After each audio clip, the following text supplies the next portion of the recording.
something. I got some things to say today. Well, Chesley, what do you have to say? But before you talk, I got something to say really important. Well, I do too. We're late today. That's what I was going to say. I think you forgot all down and you forgot to tell the story. Oh, no, I didn't forget. Remember, last week I said we was going to be late because you was lollygagging, sloughing around? No, I wasn't lollygagging, sloughing around. You know what was happening? No, I think you didn't take me. I know I didn't take you, but we had a friend that had been really sick, and we wanted to go and see her out in Lubbock, Texas. Oh, and I didn't get to go and see her and get her a hug. No, you didn't get to go, Chesley. I'm sorry. Why didn't you take me? There was her room. Well, I talked to Georgie Porgy about it. So I'm going to need to get a hold of him. No, you don't need to get a hold of him because he didn't think we would have room. I didn't take much room. He could throw me in. Well, I know he could have, but he didn't. So, Chesley, let's talk about what happened. We got to go out and see Frida.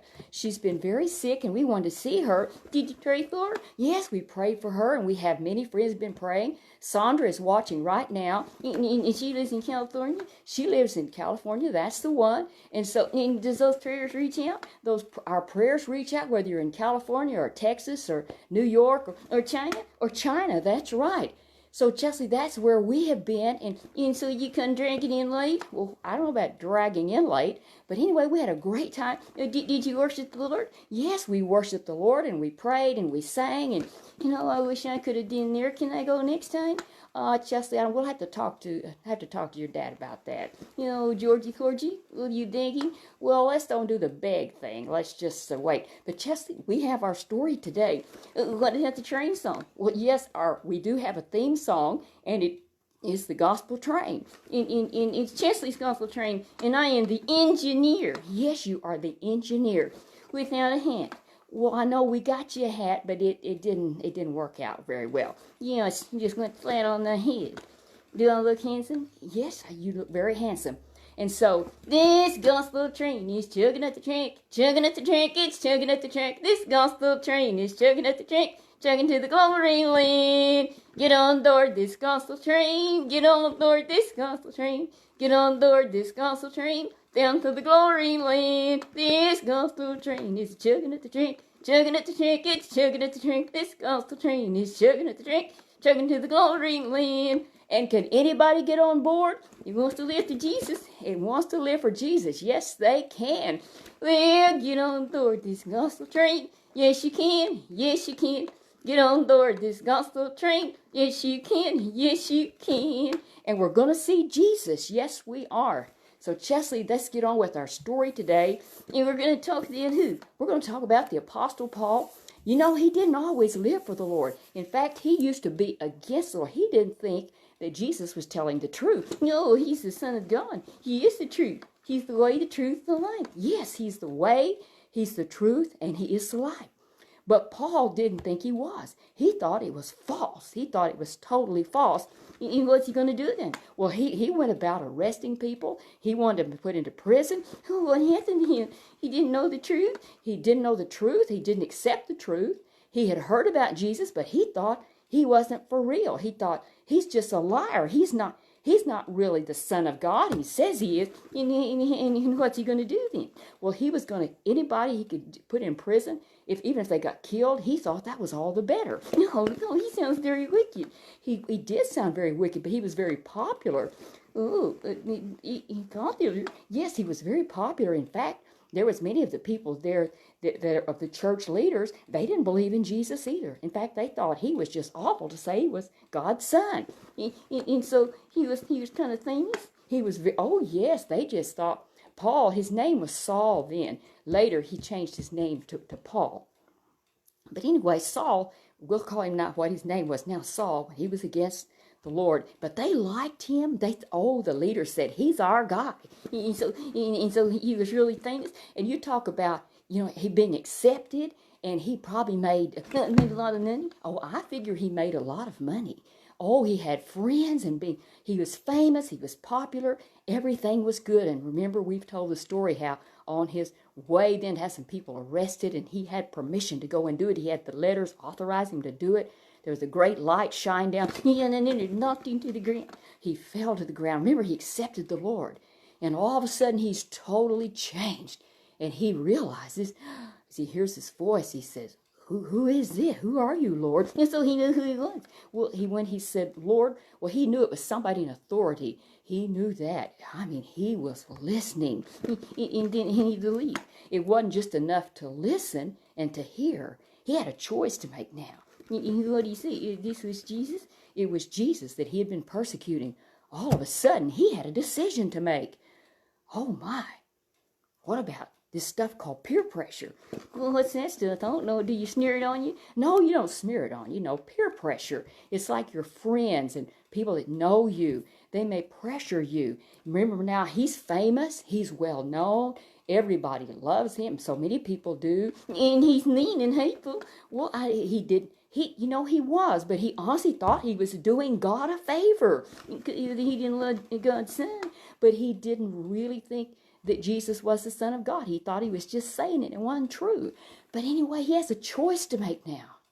What's going to happen if he does start talking about Jesus as being truly the Son of God? I don't think he'll be very famous. Well, he might be famous, and if they're after getting, they're going to come after him. He had a choice to make. What about peer pressure? Friend pressure. All right, whatever you want to call it. But you know, Chesley, the question that I think that I asked, and the Lord really impressed this on me one time, important to ask yourself the question, what are the benefits? What are the benefits of not living for Jesus? Well, you know what? I don't know any. There are none. You know, if we know the truth will set us free. And Jesus is truth. Jesus is the truth, yes. And he's the way and the life. He's the way, he's the truth, he's the life. So now Paul had a big decision. What about kids in school? Oh, yes, sometimes kids in school, you know, they have a choice. They have friends that live for the Lord and some who do not. And what that peer pressure? That peer pressure. Some people say, well, it was the peer pressure. They're friends, you know, and they felt uncomfortable. And you know, they want to live for Jesus when they're in church, but not when they're out there. They want to be popular and famous. And so you can't be popular if you're a Christian. It doesn't mean that. There are some places who accept Christians and they will respect them all. But the thing was with him, we're talking about Paul, where he was, or Saul. He had to make a choice. And he decided he was going to live to Jesus. He was going to live for Jesus. Oh, he just accepted right then and there. And now, you know something? He wasn't worrying about peer pressure. You know what I think it was? What do you think it was? I think he had them in a bind. He had his peers in a bind. His friends were saying, because he didn't back down. He said, Jesus is the Son of God. This is how I know. And he told what happened to him. Chesley, what are the benefits? We've got to think about long term. We're going to go to a scripture now. And you didn't tell us even where it was. Where is this in God's Word? I mean, which one is it? Well, we're going to talk from Philippians. We talk about where Paul said, brethren, he said, I count not myself to have apprehended, I haven't already won the prize. But this one thing I do, he said, I forget those things that are behind. When he wasn't living for the Lord, and when he had all that fame and stuff, he wasn't living for the Lord. He had fame, and everybody agreed with him and liked him. And he said, but you know, I'm forgetting all of that. He said, because he knew there were no benefits in that. He won't go to heaven. He wouldn't go to heaven. So you don't think about just the now. But it's what about when we die? And then there's just two places to go to heaven or to live with the old devil in hell. That's sure an easy choice to me. I'd say live to Jesus. And that's what he said I'm going to do. And now they don't like him? No, they didn't like him. Now they were out to get him all. But he told everybody, listen, he said, I press. He said, you know what? Now, what does that mean? Well, like if you're trying to do something, you know, you're trying really hard sometimes that you have to push something to, let's say you have a big crowd and let's say like in a football game, and that would be it. And you know, they don't just say, I'm trying to get through, guys. Could you guys move? It doesn't work that. No, you have to press. You have to press and push against him. So he was saying, I'm pressing toward the mark. I want to live for Jesus. I want to be faithful. I'm going to be true. And so that's something you have to do. You can't just sit and talk. You can't just talk about it. Well, I'm pressing forward. Oh, when he had choices to make, Sometimes they were popular, sometimes they were not. But his choice was, he's going to live for Jesus and didn't go down the pressure. Well, sometimes these people that were trying to get him to back down and go back where he was and used to live, oh, now the pressures, he said, don't even talk to me. My choice is made for heaven. I've made my choice for Jesus, twixt the world and God's dear Son. No, oh, what is that song? And you love the Lord forever. He said, I've made my choice forever, twixt the world and God's dear Son. Oh, he had made his choice. And others began to listen. And did it encourage him? Oh, yes, there were people, I'm sure they said, well, that really encourages me. Because Paul stood. Oh, he could have done it both ways. Oh, there are people who tried to do it both ways. When they're with people who believe, well, then they'll act really good and they'll say they'll worship like they worship the Lord and love him.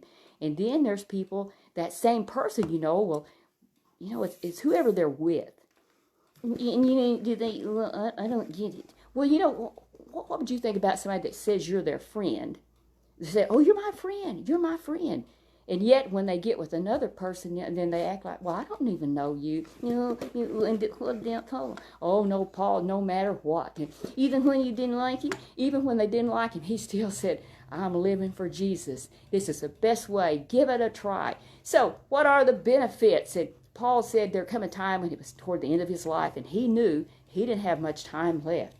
And he said, for I'm now ready. I know the end of my life is coming. And he said, I have fought a good fight. And so he's in a fight, and you're not supposed to be fighting. He said, I have fought a good fight. He was fighting against sin and evil. He loved the Lord. And he said, there was that action word. He said he pressed, and he said, now I fought a good fight.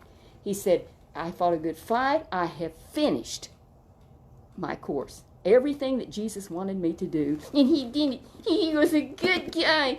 Oh, I tell you, this man thought he set a good example. He set a very good example under really tough circumstances. So if we think sometime, well, if I had it easy, I could do it. But if it's hard, I don't know if I could do it. He surely did. And when they came to get him, and his time come to die. And how did he die? Well, Chesley, it wasn't real pleasant. Because they hated Christians.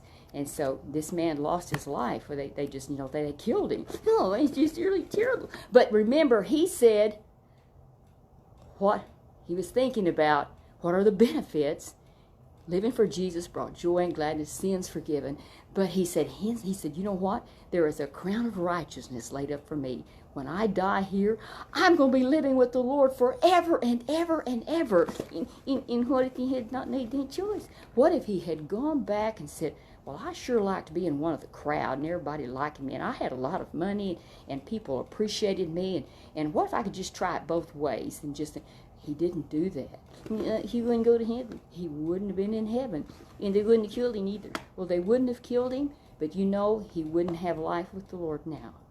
It'd be a terrible way to go. And so, Chesley, we have a choice to make. Live for Jesus or don't. And I say live for Jesus. And when we have choices to make, sometimes we ask this question, what are the benefits? That solves a lot of questions. What should I do this or not? What are the benefits? And especially, what are the long-term benefits? And Chesley, right now, did you know I want to tell you something about benefits? I think I'm getting kind of scared on what's going to come. I don't even want to hear it. Well, you're going to hear it. There's benefits in going to bed and getting sleep. You know how long I've been in that truck? Well, for a good while. Because you was late. Well, Chesley, we was coming in from Lubbock, Texas. That's a long way. I wish I could have gone. Oh, we're not going to talk about that. Chesley's going to bed. Oh, Chesley's going to bed. Oh, Chesley's going to bed. Chesley, we will see you next week. And not so late. It won't be so late. We should be much more on time. But everybody, we love you. Thank you for being here. Who are they listening to? Chesley, we have people listening we're watching from all around the world. And do they tell us sometimes? Yes, they do sometimes. There may be others that they're listening and they don't ever tell us. Can you tell them to tell us? Well, you can tell them to tell us. Tell us where you're listening from if you want to. I want to know where you're from. I'm excited. You're excited? Well, you don't tell where you're from. I'm in Oklahoma, where the wind comes sweeping down the plain. That's right, where the wind comes sweeping down the plain. So you tell everybody goodbye, and you'll see them next week. And good night, everyone. And good night, Sandra. You're listening. And Frida, I hope you're feeling better. And your sister, Margaret. And now I gotta go to Chesley. Yes, we're gonna go to bed. Before you think of any other names that you might could tell them that you love them. We love you, and we do look forward to seeing you next week. You have a delightful week, full week. Bless the Lord. Oh, my soul, bless